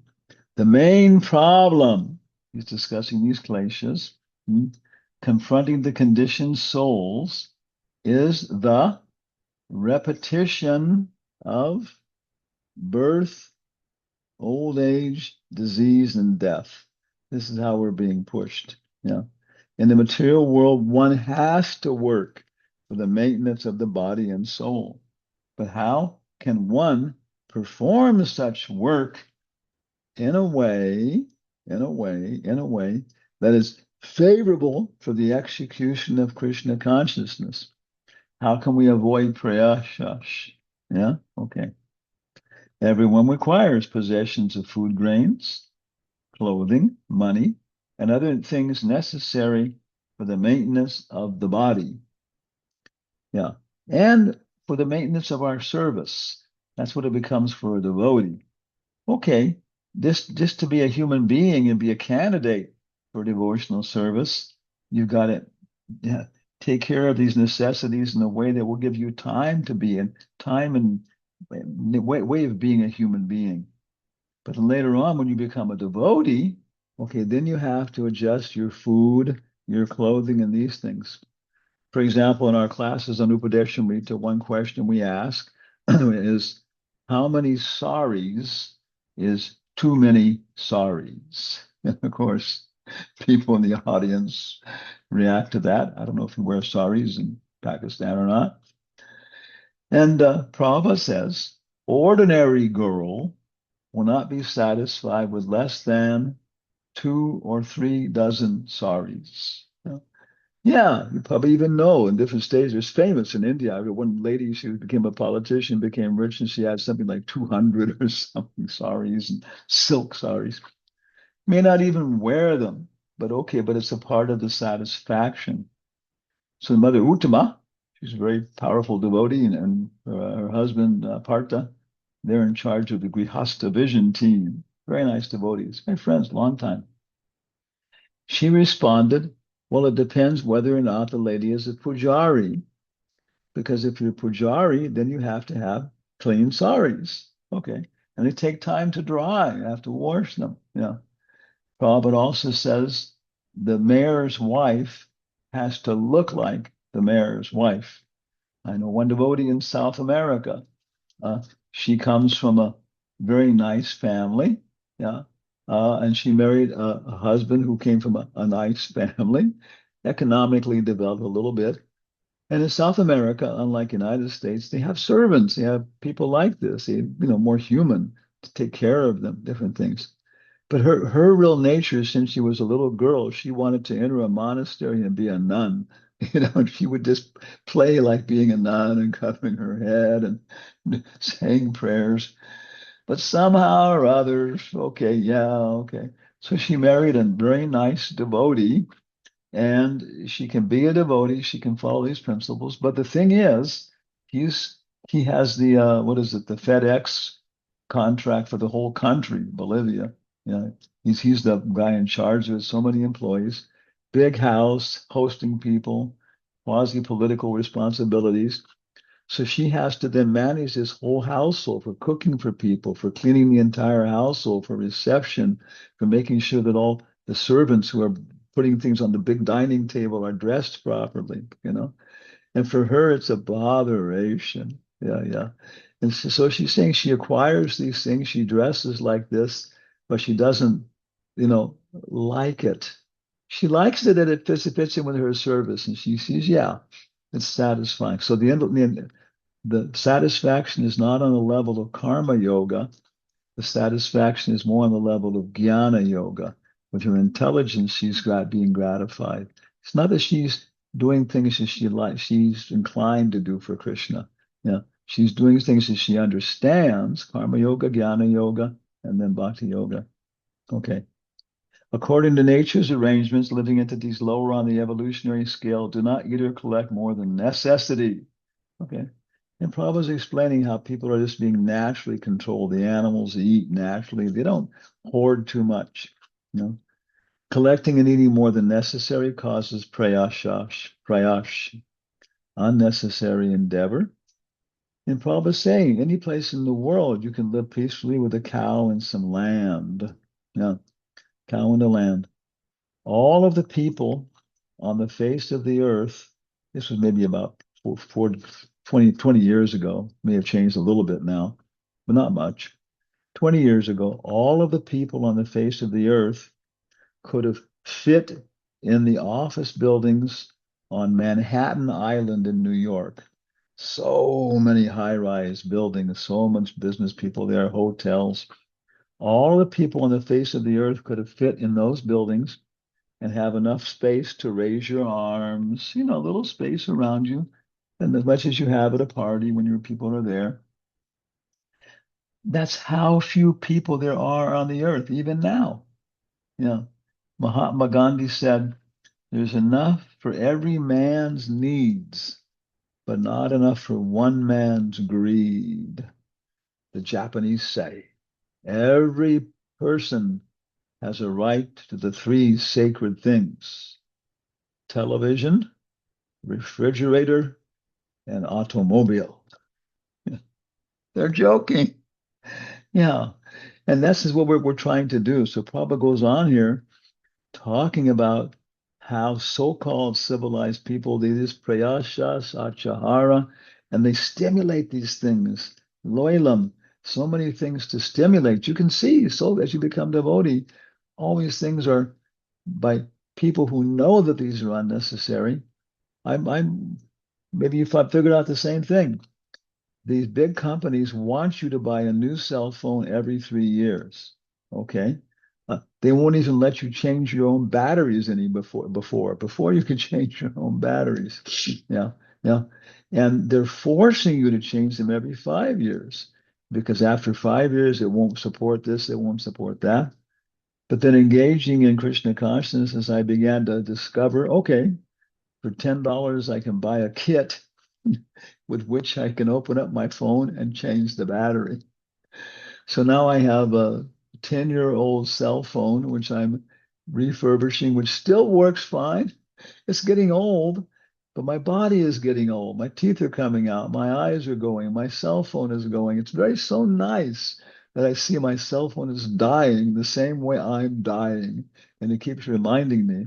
And I have to adjust. Okay, it's good. Old age is a good friend for a devotee. Yeah. Okay, what's happening here? Okay, getting a call. Okay, yeah, yeah. So this is such a very, very, very nice verse for Sankirtan, for preaching. You can see how it goes right into the ecology movement. It goes right into world economics, you know. And in the purports, you'll see that Prabhupada is quoting from the Isopanishad, quoting from the Bhagavatam. And so this becomes totally integrated with the more advanced things we're going to study, formally or informally. This is Bhakti Shastri. Do it well, and then you'll be able to go on to Bhakti Sarvabhauma, Bhakti Vedanta. And if you're inclined that way, if you got the nature or the ability, do it. Somebody else may not have it. I know devotees, Mother Maharani, you can name now. My friend Lokanath. We were traveling Sankirtan together, doing puppet shows, traveling all over the U.S. Very nice. And she did not know the difference between an atom and a molecule. I don't know how many people here know the difference between an atom and a molecule. Simple, simple, very, very nice, very chaste lady to my friend Lokanath, yeah. But she was a good cook. Yeah. And I don't mean just like things which artificially stimulate you. She cooked in such a way that it was nice. It was just very satisfying. And yeah, you maybe you were a little bit hungry, this and that when you got up, but you knew within a couple minutes, yeah, it would be penetrating, and then you wouldn't be falling asleep from eating too much to gratify your tongue. So we did these big programs with Nobel laureates with the Bhaktivedanta Institute. And these people speak 7 languages. They're the most intellectual people on the face of the earth. Prabhupada said, before you talk about anything, you have nice reception, right? And we'll talk about that in the next verses, next week. Receive them properly, and then you have nice prasad. He said, and then you talk philosophy. Yeah. So these Nobel laureates, incredible intellectual stuff, But I saw they were all looking at their watches. When was the coffee break? When was the lunch break? And they would even comment on this and stuff. So Mother Maharani, she was doing all the coffee break things, and she had nice things that, different salty things, sweet things, and different kinds of beverages. We didn't have any coffee, and nobody ever knew it. And they were appreciating that, yeah, these are things that we can take these now. They're going to stimulate us, they'll give us energy, but they're not going to make us have to fight to stay awake. You know? And so they were talking with her. Swarup Damodar had all the cooks there with the food.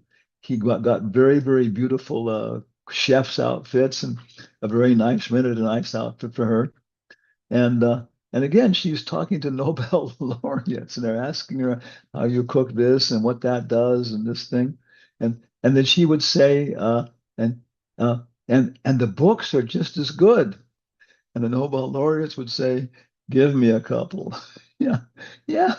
If if she's giving a recommendation on this book is good, I trust it. So this is the whole thing, you know, understanding how to honor prasad properly. And maybe you're a cook and you're not a scientific person. She understood the scientific philosophy quite well enough, yeah. But her whole nature was cooking. Somebody else may be an administrator, yeah. So what we're talking about now, Prabhupada says he goes ahead here. Okay, now he's going to start talking about Dharma in general. That Dharma is how we control Achyahara. Dharmasya, Pavargasya. Again, super principal verse. First step in human civilization consists of occupational engagements performed according to scriptural injunctions. What is the first step in human civilization? Is Pakistan a human civilization? Is the United States of America a human civilization? Consists of occupational engagements. Occupation. Do people in Pakistan have occupations? Can you ask somebody what's your occupation? In America, can you ask somebody what is your occupation? Pretty much all over the world, some places, way in the remote places, it pretty much is human if you have a human body. Some people don't. Some people are pygmies. They're Naradama. Some people are, what do you call it? Naradama, something. They're just, in between. Physiologically and everything else, they're in between human beings and chimpanzees. Chimpanzees can develop the intelligence of 5-year-old children. That's not, that's pretty sophisticated. 5-year-old kids can do pretty sophisticated stuff. But when you're dealing with a chimpanzee, you're dealing maybe with a 25-year-old, 5-year-old children. And they can make tools, they can do things, they can distinguish right from wrong. They can murder people, and they know that they murdered somebody. They can murder other chimpanzees in secret, and they can feel guilty about it. Yeah, they knew it was wrong. Okay. Then above that, there are people who have very, very by nature, they live in the jungle, everything else. They do are headhunters. Yeah. They're still there. It's natural. First step in human civilization consists of occupational engagements. And pretty much as soon as you got a human body, you've got some simple occupational thing performed according to scriptural injunctions. These can come from Confucius. They can come from the Prophet Muhammad. They can come from Jesus Christ. They can come from Moses. They can come from Lao Tzu. They can come from Ramanuja Acharya, from Manu. Yeah. All over the world, God is giving scriptural injunctions. Higher intelligence of a human being should be trained to understand basic Dharma. Think this is one of the most important paragraphs. So how much should we get into a Varna ashram? Looking at this, we should just be trained in the basic principles. If you're a devotee, Varna ashram, just naturally you pick it up. Naturally you understand all the Varna ashram, the Daivi Varna ashram and the Bhagavatam. It comes just naturally. It just naturally follows. You read the pregnancy of Diti in the evening. And what else do we got? Didaksha Yagna. So much Varna ashram is being there. So much of the Bhagavatam is Daivi Varna ashram dharma. But it's all for the purpose of Daivi. And how to advance in devotional service, how to create a proper ambience, so that it becomes easy for Bhagavat Dharma to develop. So Upadeshamrita, first instructions, is telling us that you should have basic understanding, basic training. Okay, everybody. But then you'll become a devotee. And then the training will just follow along automatically. In human society, there are various religious conceptions characterized as Hindu, Christian, Hebrew, Mohammedan, Buddhist, and so forth and so on. For without religion, human society is no better than animal society. And then Prabhupada goes back to the basic principles here again. Okay. Okay. Then he goes on talking about Prajalpa. Okay. And, pretty much the same thing. We've already discussed it. Then he talks about Jana Sangha. Again, now associating with people. Don't hang out with people, ordinary people. Yeah. Okay. And he talks, and this is very extensive now. He talks about how we've established ISKCON. What is the purpose of ISKCON? The purpose of ISKCON is for people to associate with other people. Hey, it doesn't matter your administration, your GBC, and all this kind of position for prestige, fame, and this and that. The whole purpose is to create a situation where we can associate. What is association? We'll study that next week. Okay. So some nice discussion about the opposite alternative. Bhaktisiddhanta Saraswati Thakur writes in his Anuvriti. Okay, so again, there's an entire, what do you call it, a discussion by Bhaktisiddhanta on the same points. And you see, I have again the Anuvriti translated in English. Maybe we can share that. Yeah. So then you see Prabhupada Bhaktisiddhanta has very extensive commentary on this. This Krishna consciousness movement offers a spiritual community. So Prabhupada is jumping right ahead to the verses 4, 5, and 6. Bhaktisiddhanta is also that can bring about a peaceful condition in the world. And every intelligent man should purify his consciousness and rid himself of the above mentioned 6 hindrances to devotional service by taking wholehearted shelter of this Krishna consciousness movement. Okay. So maybe next week. So his reading assignment then is for tomorrow. Text number 3. This number 2. Text number 2. Yeah, text number 2 and 3. 2 and 3. Yeah. Okay. Yeah. So tomorrow read number 2 and 3. 2 and 3, and a little bit. And I'd give you a study guide for number 2. And number 3, you should come back with a study guide for me. And now, because I am German, we have 11 minutes. So are there any questions in the chat? I'm looking at the chat, and there are no messages in the chat. Dun, dun, dun, dun, dun, dun, dun. So I think, how does this work? Yeah. Can you respond? Yes, Maharaj. Uh-huh. And there is no question. Okay. So anybody have any questions or comments now about Upadeshamrita, controlling the senses? Because now we have 10 minutes for questions and answers. So I'll stop sharing. Well, now I can Maharaj, see everybody. I have this is Uttam Bagdas. Can you hear me? I can hear you, sir. I am so fortunate. Okay, thank you, Maharaj. This is let me turn on my camera just a second. I have a question. When I joined at 9:30 Houston time, you were having a conversation with Damini Mataji, I think maybe a few others, and then she mentioned Anand Leela Mataji. I'm not sure where she is and what the conversation was, but here's what I'm trying to get at is uh, uh, when you were giving the class, uh, uh, a couple of Matajis had a private or personal kind of questions. If Yeah. you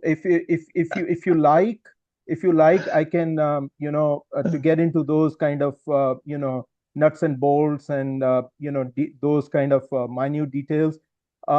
If it's okay with you, I can check with after this whole course is over, or maybe sometime before this is over. I can check with Srinivas Acharya Prabhu to see if he can make some time and discuss these kind of personal questions and stuff.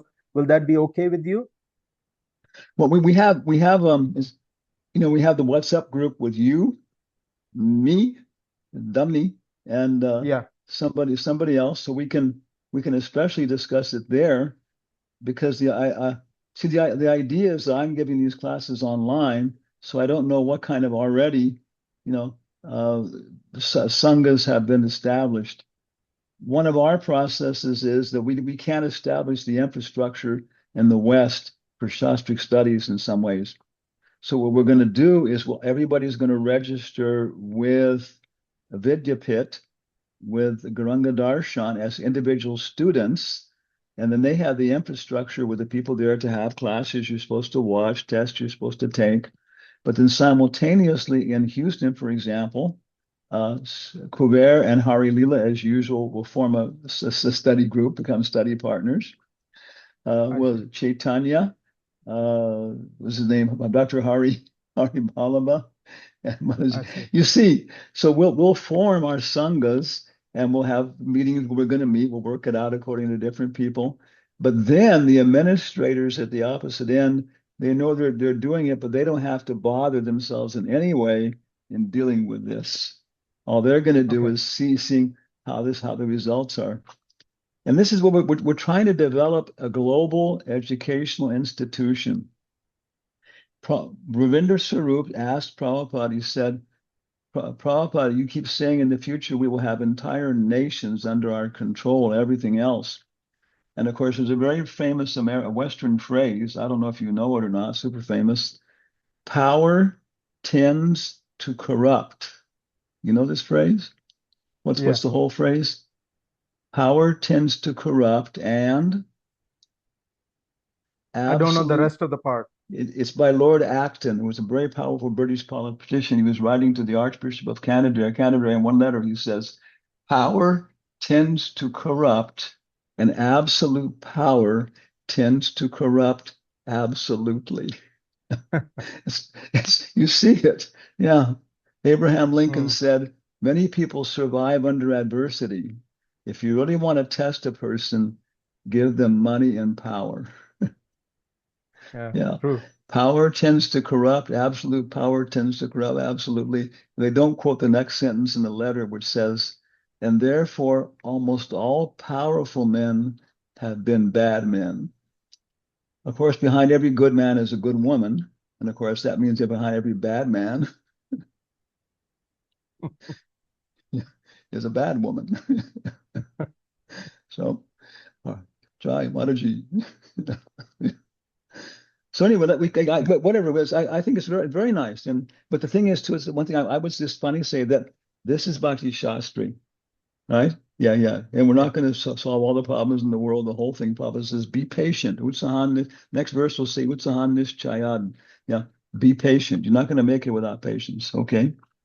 Yeah, So let's sure. discuss it a little bit when maybe Domini knows more about how the Okay. teams are going. Maybe they already have teams there. Yeah, that's so nice because you're Okay. from Pakistan. Is Pakistan a nice country? Yes, it is. Okay, yeah, yeah, yeah. No, Uttama Bhakti. That's nice because he's just across the patio from me, and so he and I can talk about things offline. It's so nice to Yeah, belong to an international society. It's so yeah, nice, yeah. yeah. They're good. They're good things and not so good things, but that we can Yeah, talk yeah. about it later on. Yeah, yeah, yeah. And Sure. I bet in some ways there are some things that nobody in the world can beat Pakistan at. You're going to come down. Somebody told me that Peru, I work in Peru, and one devotee said there's two things that nobody in the world can beat Peru at: uh, handicrafts and tourism. And it's just a Mm. fact. I mean, their handicrafts are just unbelievable, beautiful things. And then tourism, oh boy. I mean, Peru, you can go back thousands of years to, oh, it's so wonderful. But in other stuff, Yeah, they're terrible. yeah, yeah, You can yeah. So visit we all if it is possible to visit Pakistan. You can visit. You are going to love Pakistan. do it. Can I go in and can I wear sannyasi dress when I go through the airport? No, no, no, no, no. You can't. No, you can't. Yeah, yeah, yeah. But that's what it is. We learn these. things and we learn how to apply them in our specific community, everything else. That's what we have to do. We have to take what Prabhupada's given us, and he's given us so much. I've got 4 more minutes. Achahara. You'll see that Achahara, Prabhupada talks about these things in the modern world. It means eating too much of this, doing too much of that. Bhakti Siddhanta includes Achahara as acquiring more mystical powers than necessary. Yeah, Bhakti Siddhanta in his commentary written 100 years ago says Achahara means acquiring more mystical powers than you need. Well, nowadays, nobody is acquiring much in the way of mystical powers. Yeah. But at that time, yeah, when Bhakti Siddhanta was there were people who could curse you, bless you, do things, yeah. And so then Prabhupada, and I know specific circumstances where what I'm doing. I had to explain these verses to people. Yeah. I have to explain it in Spanish. In Spanish, Bhakti Siddhanta says, Prabhupada says one lady in Spain, South America, she said, I love your philosophy, I love your culture. She's 40 years old, but I was reading your book, and your book says that bread is for acquiring illicit, that bread is for satisfying illicit desires. And I have a bakery. And we're all looking at each other saying, what do you mean bread is for, satisfying illicit desires? She read a Upadeshamrita. It says, Hari Taki, what else? Pan, and so are for satisfying illicit desires. Pan in Spanish means bread. Yeah. So yeah, we have to become gurus, right? We have to interpret the Shastras for people. Yeah. Okay. Yeah. Maharaj, I think Jiva Goswami had a question. He raised his hand. Yeah. Okay. Yeah. This is it. I don't see. Is he still with us? Jiva Goswami is still with us? We have also a question in the chat. Okay. There is a question in the Bhisham chat, Prabhu has a Maharaj. question. Bhisham Prabhu. Okay. Hare Krishna. Hare Krishna. How could we get rid of? Okay. Continue. Okay, I'll do Bhisham Hatwani. Hare Krishna Maharaj. I hope I'm audible. Yeah. How can we get rid of the 6 activities we are involved in as per text? Yeah. And it's the same answer I gave before. Yeah. In some countries, it's going to be so easy. For example, in Manipur, and when I'm preaching there in Manipur, eating cows and all this kind of stuff beef is just doesn't happen, all that kind of stuff. But fish, okay, yeah. So these 6 activities in different countries, times, places, and circumstances, in different families and different karma, they're going to be different for different people.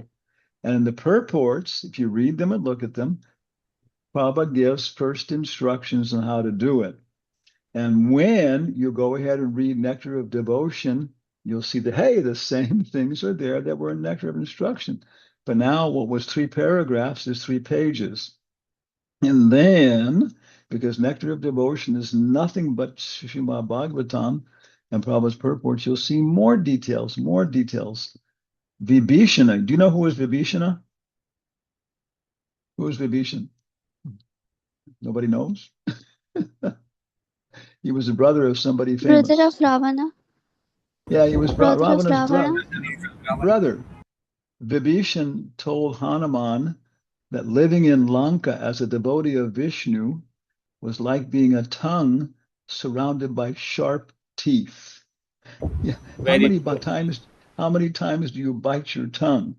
Yeah. So you can live right in the middle of all these 6 things like that if you're really ready to jump to the left, jump to the right, duck this, go this way, say that, slide this in, slide that out. Yeah. But then it's different for different places like that. Yeah. And I don't know Pakistan. As a fatherist, I come from California, fellow. Yeah. Do you have polygamy in Pakistan? In Pakistan, is there polygamy? Yes. One husband. Is it legal? Muslim? Can a No. Muslim take? No, it's not legal. Muslim cannot take They more do. than one wife. Yeah. In the Uh, Quran, it's totally legal in the Quran. No.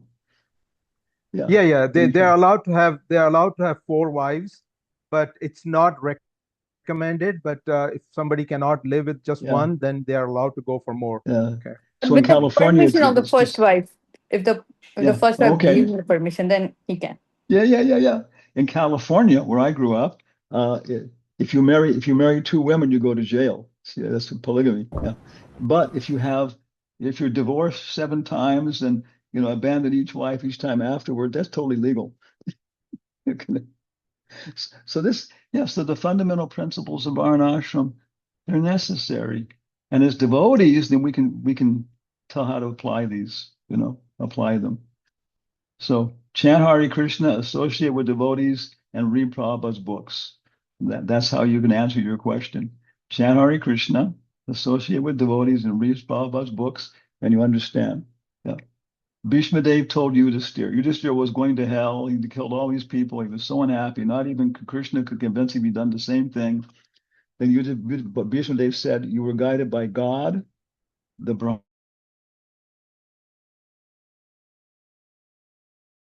Brahmins, and the Vedic literature. These Vedic literatures, read Prabhupada's books. So if you do something on that, and you have to kill 640 million people, right? And you were followed by chanting Hare Krishna, reading Prabhupada's books, and associating with devotees, and you go to hell, you'll have a pair of kartals, Prabhupada's Bhagavatam set, and 6 devotees will be with you in hell. Okay. So maybe I'm going to quit now because I am German.